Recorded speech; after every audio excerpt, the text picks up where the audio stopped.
오늘 그일라를 구원한 다윗에 대해서 말씀을 함께 나누겠습니다. 다윗이 지금 도망자 신세가 됐어요. 도망을 치고 있는데 그일라라고 하는 지역이 블레셋 사람들에게 타작마당을 탈취당했어요. 이 블레셋이 큰 전쟁을 일으킨 게 아니고요. 예전에 고려 말에 우리나라에 왜구들이 굉장히 많이 출몰했었죠.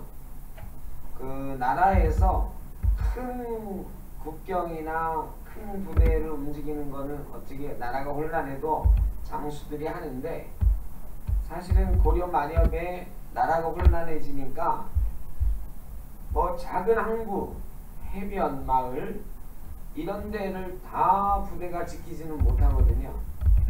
그래 일본의 왜구들이 그런 작은 마을들을 쳐들어오는 거예요. 쳐들어온다기보다는 노략질하는 건 노략질. 그래서 곡물도 뺏어가고, 주로 그들이 쳐들어오는 이유가 곡물 때문이었고요. 그 다음이 여자들 납치해가고 뭐 이런 일들을 많이 했다는 기록이 있습니다. 이 블레셋 사람들도 큰 군대를 일으켜서 전쟁을 일으킨 게 아니라, 이 밀보리 추수할 때 되면 이스라엘 사람들이 추수를 어떻게 하냐면, 옛날에 우리 곡식 추수할 때 어떻게 했습니까? 벼를 베다가 마당에다 쭉 늘어놓고 뭐 도리깨로 막 치기도 하고 그냥 마당에다 쫙 벌려놓고 했잖아요. 요즘처럼 뭐 정미소 이런 데 없을 때니까 도리깨로 치고 막 그 큰 돌 같은 거 가지고 굴리고 뭐 이래서 까부르고 뭐 마당 전체가 그렇게 타작하는 곳이었잖아요. 그래서 번역도 타작마당이라고 번역을 한 거예요. 이스라엘 사람들도요, 곡식을 베면 큰 바위 같은 데가 쭉 널고요. 이게 곡식이 이제 센 거는 잘 안 까지잖아요. 좀 말린 다음에 우리가 하는 것처럼 똑같이 그 사람들도 이렇게 껍질이 벗겨지도록 누르고 때리고 한 다음에 이 날리는 거죠. 키질 같은 걸 해가지고. 그런 마당이 한참 동안 벌어지는 거예요. 이때의 블레셋 사람들이 외국인처럼 노략질을 해오는 거예요. 그래서 그일라라고 하는 큰 성이 아니라 한 작은 성이, 마을이 그런 블레셋 사람들에게 공격을 당했다 하는 소리를 들었어요. 블레셋 사람들이 이 마을이 워낙 작고 군대가 없는 걸 보고는 그냥 곡식만 훔쳐가지고 싸닥 도망갔으면 괜찮은데, 거기서 좀 먹자 마시자 했겠죠. 그러다가 이제 다 훔쳐가지고 자기네 블레셋으로 돌아간다. 블레셋이 쳐들어왔다는 그일라를 쳐들어왔다는 소리를 듣고 다윗이 하나님께 여쭤봅니다. 내가 가서 블레셋 사람을 칠까요? 그랬더니 하나님이 가서 블레셋 사람들을 치고 그일라를 구원하라 말씀하셨어요. 이 400명의 부하들이 그때 있었거든요. 이 400명 부하들에게 우리가 블레셋을 가서 구하자. 그랬더니 부하들이 뭐라고 하냐면, 우리가 이 유다에 있기도 두려운데, 유다는 예루살렘 남쪽, 이 사울이 있던 기브아의 남쪽 이쪽이거든요. 거기는 그래도 다윗의 고장이니까 그 근처에서 다윗이 이렇게 숨어 있었단 말이죠.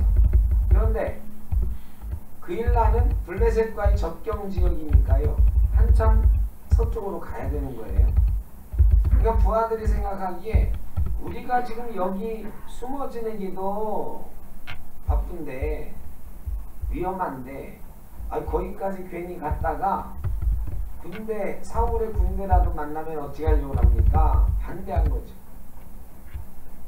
이게 당연하고 합리적인 거 아닙니까? 지금 다윗은 쫓겨다니는 신세고 정규 군인이 있는 것도 아니고, 그저 들키지 않으려고 400명이 몰려다녔으니까 들키지 않을 염려는 별로 없었을 거예요. 근데 사울이 그렇게 쉽게 이쪽으로 온다 그러면 저쪽으로 도망가고 이러면서 피신 생활을 하고 있는데, 우리말로 하면 내구가 석자지요 지금. 그런데 그 일남을 가서 도와야 되겠습니까? 안 됩니다. 무모한 짓입니다. 이 판단이 인간적으로 보면 훨씬 옳습니다.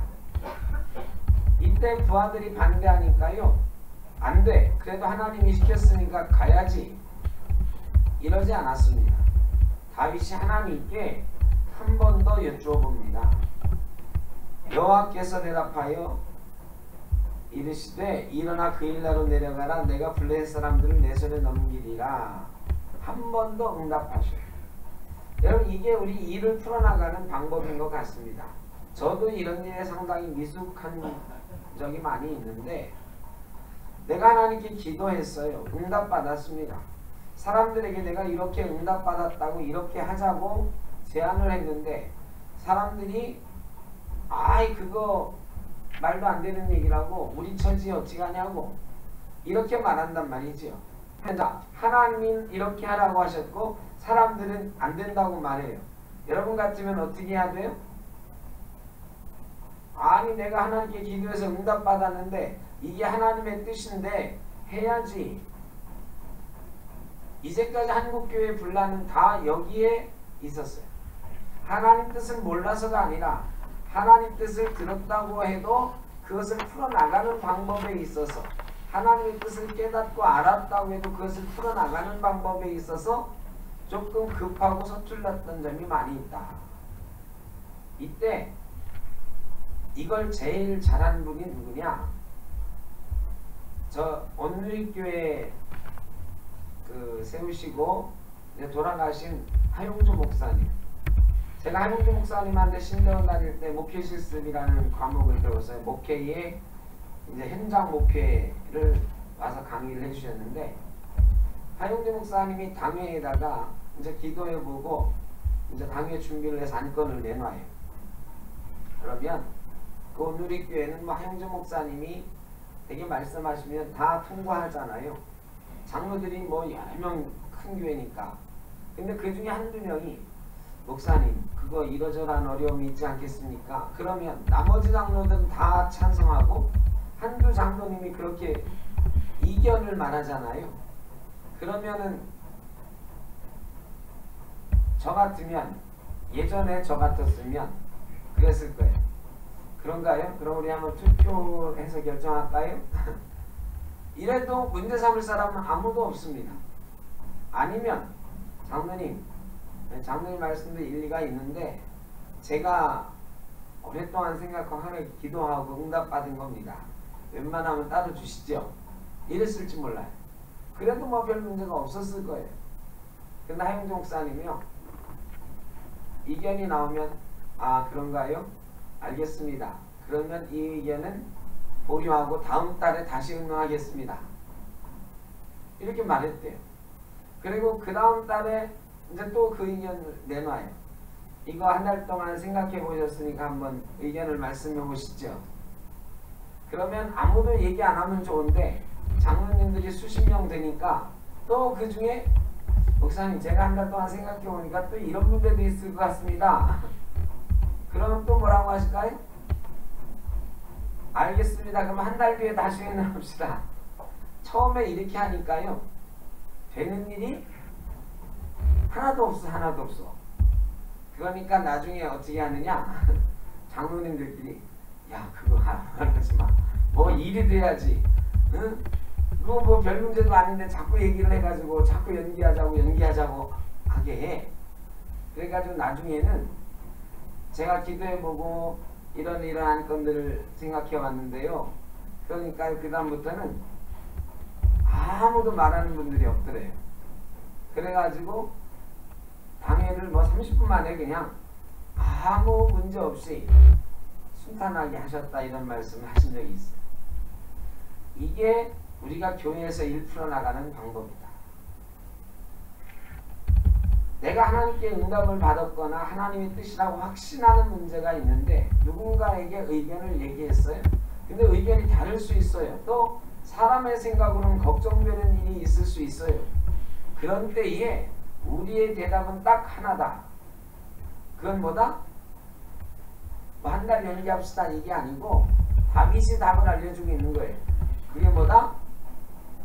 기도해 봅시다. 다시 기도해 봅시다. 다시 기도해 봅시다. 여러분, 이게 우리의 지혜인데 이거 잘 안 돼요. 이게 저도 잘 안 되는 부분 중에 하나고요. 이게 성격이 조금만 급하거나 고집이 조금만 세면 이거 잘 안 돼요.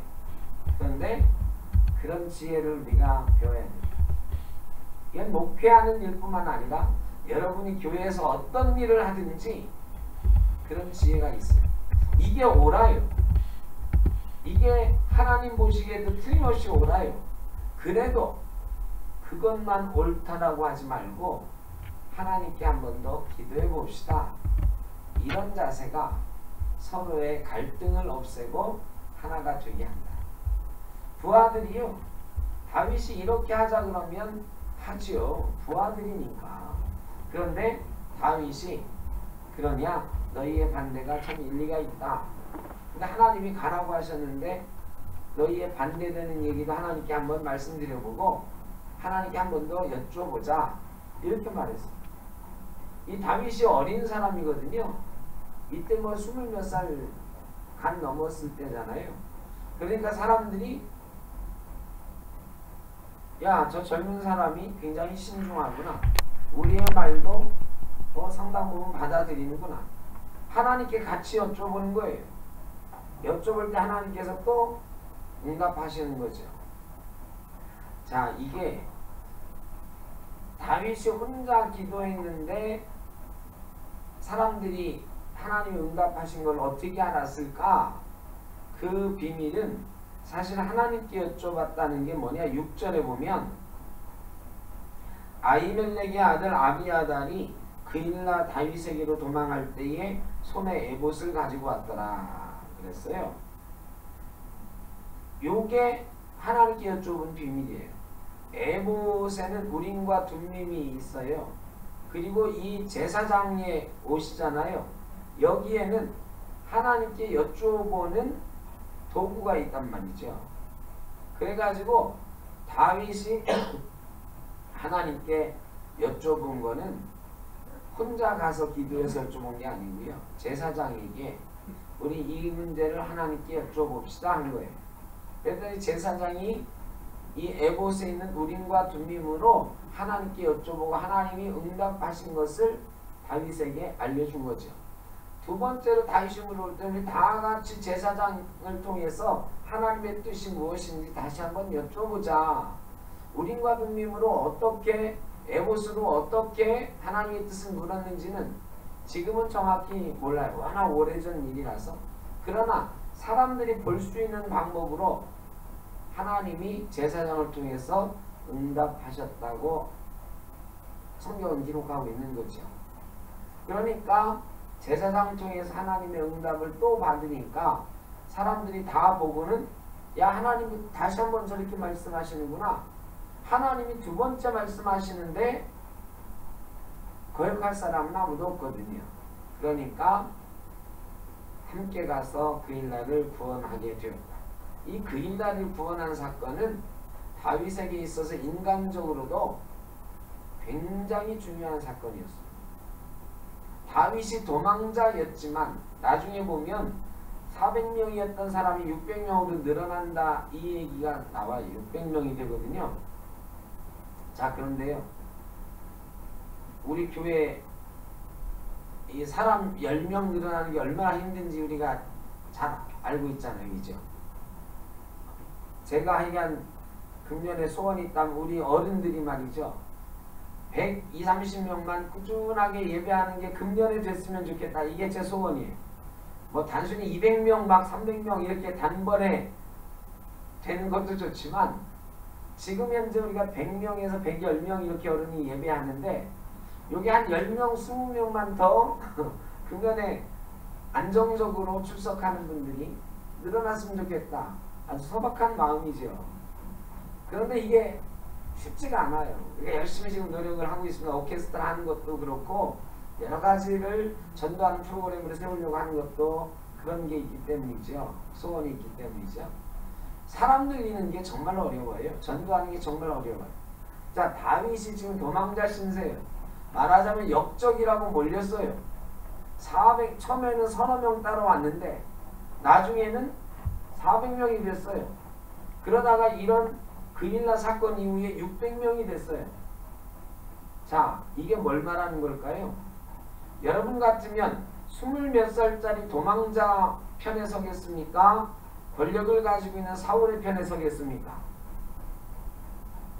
20몇 살짜리 역적으로 물리고 있는 거예요. 지금 사울이 죽이려고 하는 이 역적한테 잘못해서 붙었다가는 자기들도 역적으로 물리는 거예요. 패가 망신하는 거죠.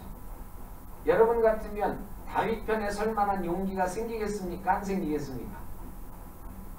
이건 만만치 않은 일이죠. 그런데 다윗은 처음에 몇 명 데리고 갔는데 이게 400명 되고 600명 되고 하는 놀라운 부흥의 역사가 있었어요. 왜 그랬을까요? 민심이 다윗에게 움직이기 시작합니다. 다윗에게 사람들이 모여들기 시작한 거예요. 다윗이 전도를 열심히 한 게 아니에요. 이 그일라 사건 같은 어려움에도 불구하고 자기가 도망자 신세임에도 불구하고 어려움 당한 사람들을 가서 도와주고 구원해주는 그런 마음이 다윗에게 있었으니까 사람들이 그 마음을 알아주고 모여들기 시작한 거죠. 그런데요, 이게 내가 그 사람에게 잘해줬다고 그래가지고 반드시 그 사람이 나한테 잘해준다는 보장은 없습니다. 그일라 사람 중에 몇 명이 살짝 가가지고 사울에게 신고를 했습니다. 역적 다윗이 여기에 있습니다. 아니나 다를까 그일라로 가는 일이 그렇게 위험한 거예요. 자기 본거지인 유다를 떠나서 그일라로 갔더니 누군가 사울에게 신고를 한 거죠. 다윗이 여기 있다고. 이 소리를 다윗이 들었어요. 다윗이 다시 하나님께 여쭤봅니다. 하나님, 내가 여기 있으면 사울이 나를 잡으러 내려오겠습니까? 하나님께 사울이 내려온다. 그러면 여기 있는 그일라 사람들이 내 편이 돼서 나를 좀 지켜주겠습니까? 아니면 나를 사울에게 넘겨주겠습니까? 여러분, 하나님이 뭐라고 대답하셨을까요? 그일라 사람들이 너를 지켜줄 거다 했을까요? 넘겨줄 거다 했을까요?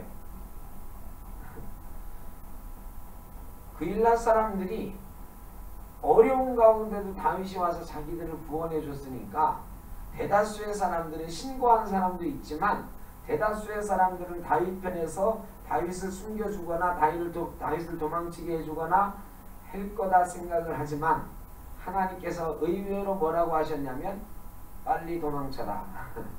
여기 그일라 이놈들이 너를 사울에게 넘겨줄 거다. 여러분, 사람은 그래요. 다윗이 위험을 무릅쓰고 자기들을 구원해 준 걸 알잖아. 그런데 이 그일라 사람들은 계산하는 거죠. 우리가 다윗 편에 지금 서야 되냐? 사울 편에 서야 되냐? 다윗 편에 섰다가 죽은 아비멜렉을 기억하잖아요. 제사장, 그 떡 몇 덩이 줬다고 제사장 85명을 몰살시킨 사울인데 우리가 다윗에게 떡이라도 주고 좋은 대접을 해줬다고 하면 우리 마을도 몰살시킬 거 아니냐? 그일라 사람들이 그런 계산을 하고 있는 거다. 하나님이 그 마음을 아시고 빨리 떠나라. 여기 있는 애들 너 배신한다. 여러분, 사람은 그래요.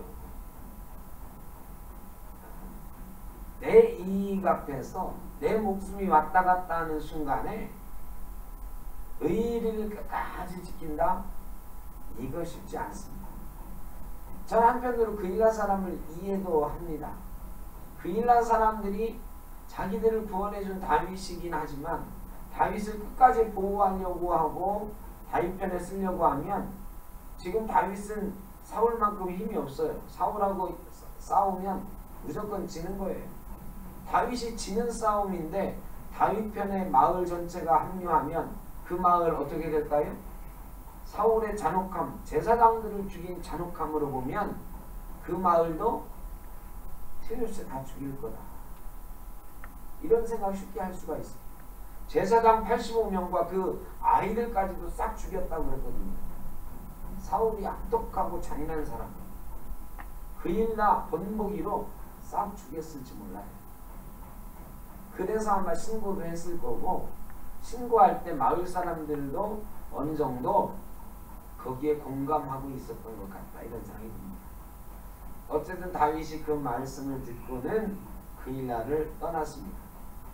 저 같으면 그냥 안 떠났을 것 같아요. 여러분 같으면 그냥 떠났겠습니까? 어땠습니까? 아니 이놈들 내가 목숨 걸고 나를 구해줬는데 니들이 나한테 그럴 수 있냐고. 번복이로 한두 명이라도 목을 치고 가지 않았을까요? 그런데 다윗은요, 하나님께만 여쭤보고 그냥 말없이 그일라를 떠나갔습니다. 여러분, 이게 다윗의 처신 방법이었어요. 다윗은 하나님과의 관계만 중요하게 생각을 했어요. 하나님이 그일라를 가서 구원하라 하셨으니까 구원했고, 그일라를 구원했는데 그일라 사람들이 배신했지만 그 배신의 대가를 묻지 않았어요. 그저 하나님께 여쭤보고 하나님이 그일라를 떠나라 하시니 떠나는 거예요. 우리가 찬송은 그렇게 하잖아요. 주님 말씀하시면, 내가 주님께서 가라 하면 가고 멈추라 하면 멈추고, 그렇게 찬양하지만 그게 마음대로 잘 안 되죠. 사람에게 섭섭해지고, 아 내가 그일라를 구원해줬는데 나한테 이럴 수 있어, 이런 마음이 들잖아요. 여러분도 사람에게 그런 마음 안 느끼십니까? 그런 마음 느껴본 적 없으세요? 여러분은 좋은 친구들만 두신 거예요. 한 번도 나를 섭섭하게 안 하는, 나는 잘해줬는데 저 사람도 늘 나에게 잘해주는 그런 사람만 있었다. 정말 행복한 거죠. 그런데 때로 그렇지 않을 때도 있어요. 사람이 배신할 때가 있어요. 그래서 우리는 네가 나한테 그럴 수 있어? 시저라는 사람이 로마에서 죽을 때 뭐라고 그랬어요? 누구한테 죽었어요? 브루투스라고 하는 사람에게 죽었는데, 이 브루투스가 누구냐? 시저가 자기 양자로 삼았던 사람이에요. 자기 양자로 삼고 이 브루투스를 키워줬어요. 그런데 브루투스가 보니까 시저가 민주주의를 파괴하고 저 혼자 황제가 되려고 하니까요, 어떻게 했냐? 브루투스가, 시저가 자기를 의심하지 않으니까 사람들을 몰고 자기가 대표로 가서 시저를 찔러 죽여요. 그래서 시저가 죽을 때 뭐라고 했냐면, 브루투스 너까지도 이렇게 말하고 죽었다잖아. 사람은 믿기가 참 어렵습니다. 그래서 다윗은요, 하나님을 의지하고 사는 인생입니다. 여러분, 사람에게 너무 크게 실망할 필요 없어요. 사람은 죄악 가운데 살아가기 때문에 원래 그래요. 원래 배신도 잘하고 나를 섭섭하게도 잘해요. 안 그럴 거라고 너무 확신하지 마세요. 그렇다고 요즘 이제부터 막 고개를 돌리면서 야 제가 나를 언제 배신할까 뭐 이렇게 살피고 살지는 마세요. 어쩌다가 그런 상황이 될 수도 있다라는 거죠. 그렇다고 야 쟤하고 나 사이에 그런 상황 안 올까? 이걸 따질 필요는 없어요. 그러면은 어떻게 살아? 그냥 이웃을 사랑해라 했으니까 나는 사랑하고, 원수를 사랑해라 그랬으니까 네가 나한테 어떻게 하든 나는 너를 사랑하고, 이게 하나님의 명령이에요. 그리고 우리는 누구만 바라보면 되느냐? 하나님만 바라보고 가면 된다는 것입니다. 그리고 나서 다윗이 광야로 피했어요.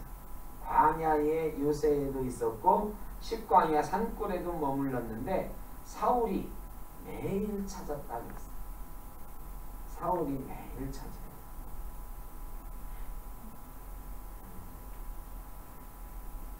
14절에 보니까요. 14절 다윗이 광야의 요새에도 있었고 십광야 산골에도 머물렀으므로 사울이 매일 찾되 뭐라고 그랬어요? 하나님이 그를 그의 손에 넘기지 아니하시니라. 보세요. 다윗이 사람을 원망하거나 사람을 의지하지 않고 하나님이 가라 하면 가고 피하라 하면 피하고 하나님을 의지했더니 하나님이 그를 그의 손에 사울의 손에 넘기지 아니하십니다. 하나님께서 우리를 사탄의 손에 또 나를 배신한 자의 손에 넘기지 않을 줄로 믿습니다.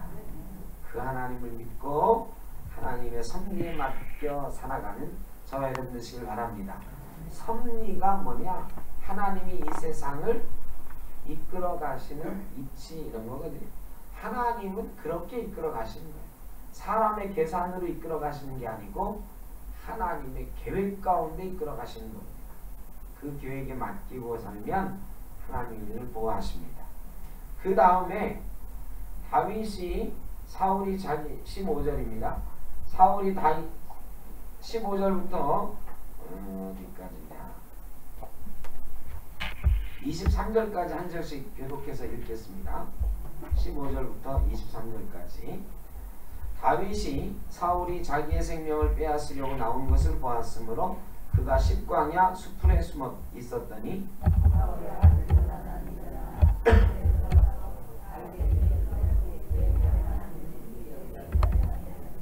곧 요나단이 그에게 이르기를 두려워하지 말라. 내 아버지 사울의 손이 내게 미치지 못할 것이요 너는 이스라엘 왕이 되고 나는 내 다음이 될 것을 내 아버지 사울도 안다 하니라.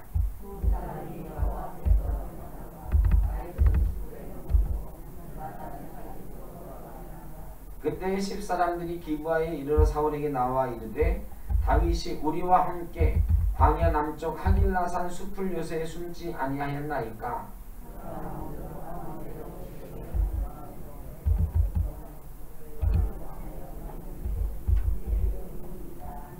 사울이 이르되 너희가 나를 긍휼히 여겼으니 여호와께 복받기를 원하노라.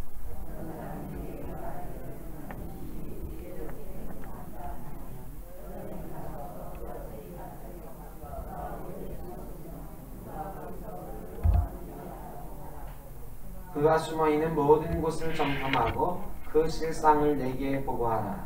내가 너희와 함께 가리니 그가 이 땅에 있으면 유다 몇천 명 중에서라도 그를 찾아내리라 하더라.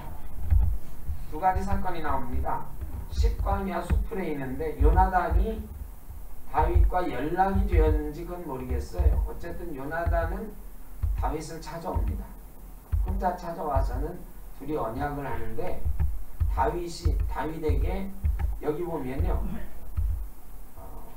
16절에 다윗에게 이르러 그에게 하나님을 힘있게 의지하게 하였는데 요나단이 나이가 더 많은 사람이죠.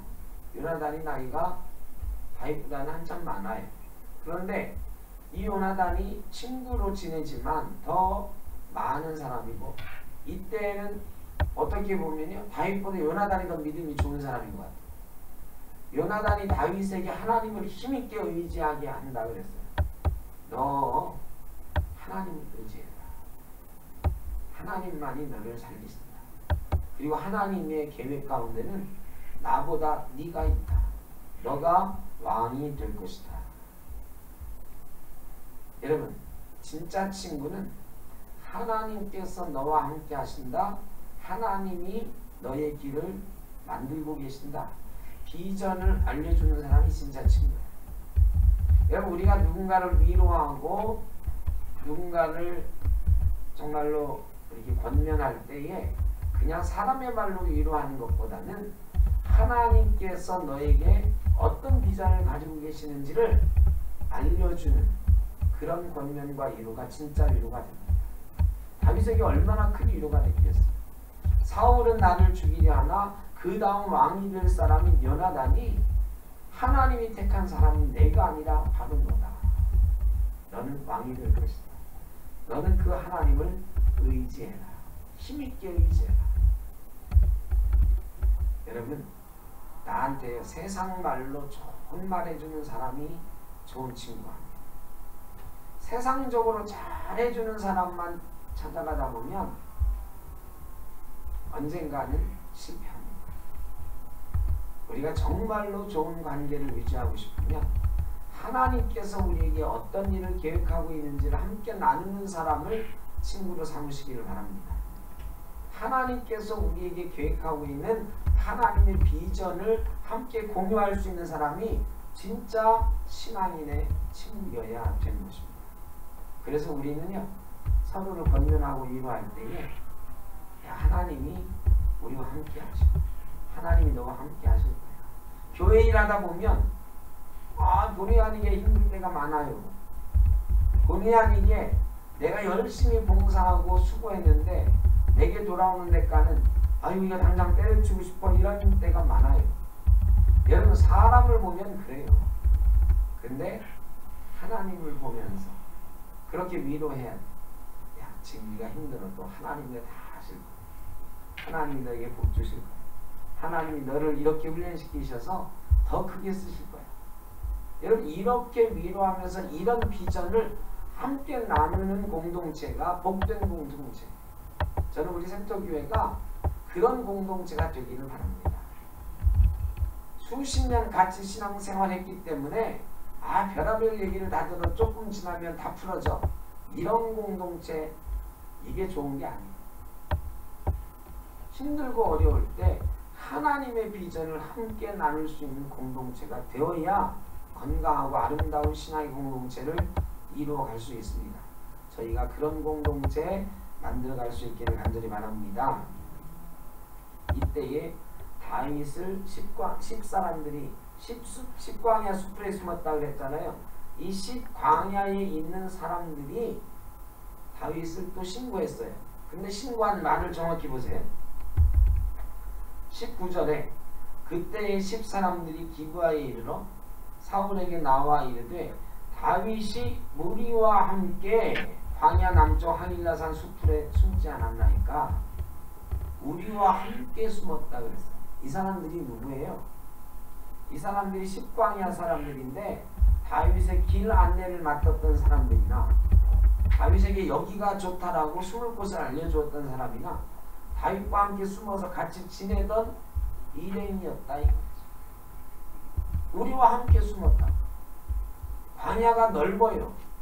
그래서 요즘처럼 현대적인 장비가 있지 않고는 찾아내기가 쉽지 않아. 근데 이 십광야 현지 원주민들이 다윗과 함께 지내는 척하다가 다윗의 동선을 다 파악하고는 사울에게 이르는 거예요. 믿는 사람에게 또 배신당하는 거죠. 이때 다윗은 어땠을까요? 시편 54편 한번 찾아보겠습니다. 시편 54편. 다윗 이야기는 시편을 함께 우리가 읽어야 정확히 알 수가 있어요. 시편 54편 제목을 다 같이 한번 보겠습니다. 제목 다 같이 시작. 다윗의 마스길 인도자를 따라 현하게 맞춘 사람이 사울에게 이르러 말하기를 다윗이 우리가 있는 곳에 숨지 아니하였나이까 하던 때에 딱 이때죠. 다윗을 십광야 사람들이 여기에 우리와 함께 있습니다라고 신고할 때에 다윗이 지은 노래다. 자, 뭐라고 지었을까요? 한 절씩 시편 54편 교독하겠습니다. 하나님이여 주의 이름으로 나를 구원하시고 주의 이름으로 나를 변호하소서.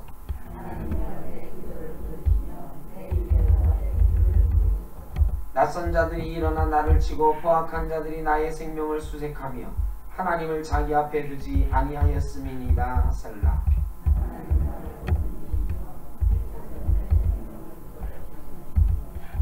주께서는 내 원수에게 악으로 갚으시리니 주의 성실하심으로 그들을 멸하소서.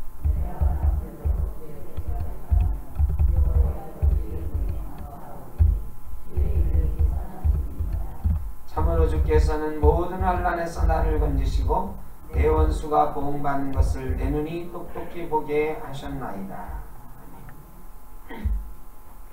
다윗은 여전히 한 가지로 이런 사건에 응답하고 있는, 나를 배신한 십광야 사람들 얼마나 인간적으로 배신감을 느끼고 얼마나 쳐 죽이고 싶겠어. 그러나 다윗은 하나님이 내 원수를 갚으실 줄 알아. 다윗도 억울했죠. 분노가 치솟았죠. 그러나 자기가 하지 않고 하나님이 언젠가는 원수들에게 보응하실 것을 믿습니다. 나는 지금 하나님만을 의지하오니 주의 힘으로 나를 변호하시고 구원해 주옵소서. 여러분, 사람에게 때때로 이렇게 배신당하고 섭섭한 일을 당할 수 있습니다. 그런데 절대로 사람하고 같이 맞싸우려고 하지 마세요. 같이 맞싸우면 오히려 내가 더 위험해지고, 다윗이 이때요 이런 사람의 관계에 연연해서 자기를 배신한 사람들을 죽이고 가고 그랬어 보세요. 다윗이 왕이 될 수 있었을까요? 제 생각에는 민심이 다 떠났을 거예요. 여러분, 그런데 하나님께 맡기니 하나님께서 원수를 갚아주시고 하나님이 다윗을 세워주셨어요. 7절에 보면 이게요 과거형으로 되어 있어요. 참으로 주께서는 모든 환난에서 나를 건지시고 내 원수가 보응받는 것을 내 눈이 똑똑히 보게 하셨나이다. 십광야 사람들이나 사울이 지금 죽었어요? 안 죽었어요? 안 죽었지요. 다윗은 이제 사울을 피해서 또 도망자 신세가 되는 거예요. 그런데 다윗의 눈은 무엇을 보고 있느냐? 하나님께서 내 원수가 보응받는 것을 내 눈이 똑똑히 보게 하셨다고 기록을 하고 있어요. 믿음은 바라는 것들의 실상이요 보이지 않는 것들의 증거다. 여러분, 다윗은 지금 아직 일어나지 않은 일을 보고 있는 거예요. 하나님을 의지하고 하나님께만 나아가면 하나님이 우리의 영의 눈을 밝게 하셔서 우리의 미래를 보게 하실 줄로 믿습니다. 우리는 복받게 하시고 우리의 원수들은 보응받게 하시는 그 사건을 먼 훗날의 일이지만 이미 과거의 일로 보게 하셨고 지금 현재도 보고 있게 하실 줄로 믿습니다. 그게 믿음이다. 다윗은 하나님의 섭리를 좇는 사람이었습니다. 위기의 순간에 하나님을 의지합니다. 분노할 때에 분노하지 않고 하나님께 기도했던 사람, 그런 사람을 끝내 하나님이 세우시고 왕으로 세우시고 다윗의 기도에 응답하셨던 것을 기억하며 저와 여러분이 이 세상 살아가는 지혜를 하나 배울 수 있으면 좋겠습니다. 사람은 언제든지 나를 섭섭하게 하고 나에게 상처를 줄 수도 있다. 그러나 나의 구원자는 하나님이시여 그 하나님만 바라보고 나가면 하나님이 나의 억울한 점이 있다면 반드시 풀어주시고 나를 하나님의 품 안에서 하나님의 일에 귀하게 아름답게 보호하시고 써주실 줄로 믿습니다. 하나님을 의지하는 저와 여러분 되시길 주의 이름으로 축원합니다. 기도하겠습니다.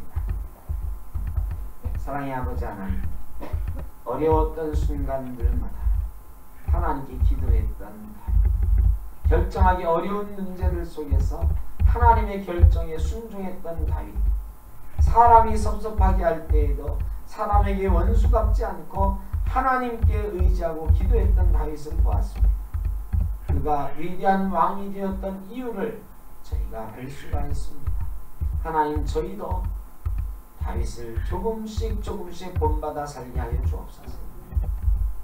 우리가 사람을 의지하지 않게 하시고 사람을 향한 원망으로 분노로 살지 않게 하여 주시고 그저 사람이 좋을 때나 사람이 원망스러울 때나 하나님을 먼저 찾게 하시고 하나님 앞에서 요나단과 다윗처럼 함께 비전을 보는 관계를 이루어갈 수 있도록 인도하여 주옵소서. 그래야 마침내는 우리의 영의 눈으로 하나님이 우리를 통하여 이루실 일을 미리 보는 인생 되게 하여 주옵소서.